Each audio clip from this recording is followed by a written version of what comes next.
Menteri Luar Negeri Iran Abbas Araghchi mengungkap pernyataan mengejutkan terkait program uranium negaranya. Menurutnya, pengetahuan dan tekad Iran dalam bidang energi nuklir damai tidak bisa dihancurkan begitu saja melalui agresi militer. Pernyataan ini ia sampaikan saat diwawancara sebuah media pada Selasa 1 Juli 2025. Araghchi kepada CBS News dalam wawancara yang disiarkan pada Selasa 1 Juli mengatakan bahwa tidak seorang pun dapat menghancurkan teknologi dan ilmu pengayaan uranium untuk tujuan damai hanya dengan pengeboman. Kabar ini menyusul klaim Presiden Amerika Serikat Donald Trump yang menyatakan bahwa sejumlah lokasi strategis Iran telah dihancurkan melalui serangan udara. Menanggapi hal itu, Araghchi menekankan bahwa Iran sepenuhnya siap dan mampu memulihkan segala kerugian. Ia menggambarkan optimisme tinggi terkait kemampuan Iran untuk bangkit. Tak hanya itu, ia meyakini negaranya bisa kembali mempercepat kemajuan industrinya. Ia menegaskan jika ada kemauan dari pihaknya dan kemauan itu ada untuk kembali memajukan industri ini, maka Iran dapat dengan cepat memperbaiki kerusakan dan menebus waktu yang hilang.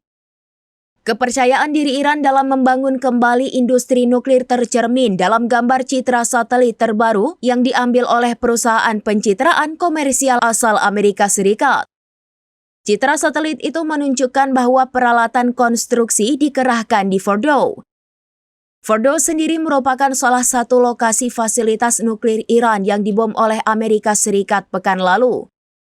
Berbagai aktivitas tampaknya sedang dilakukan untuk memperbaiki kerusakan. Iran juga diduga tengah menggali jalan akses baru menuju fasilitas tersebut.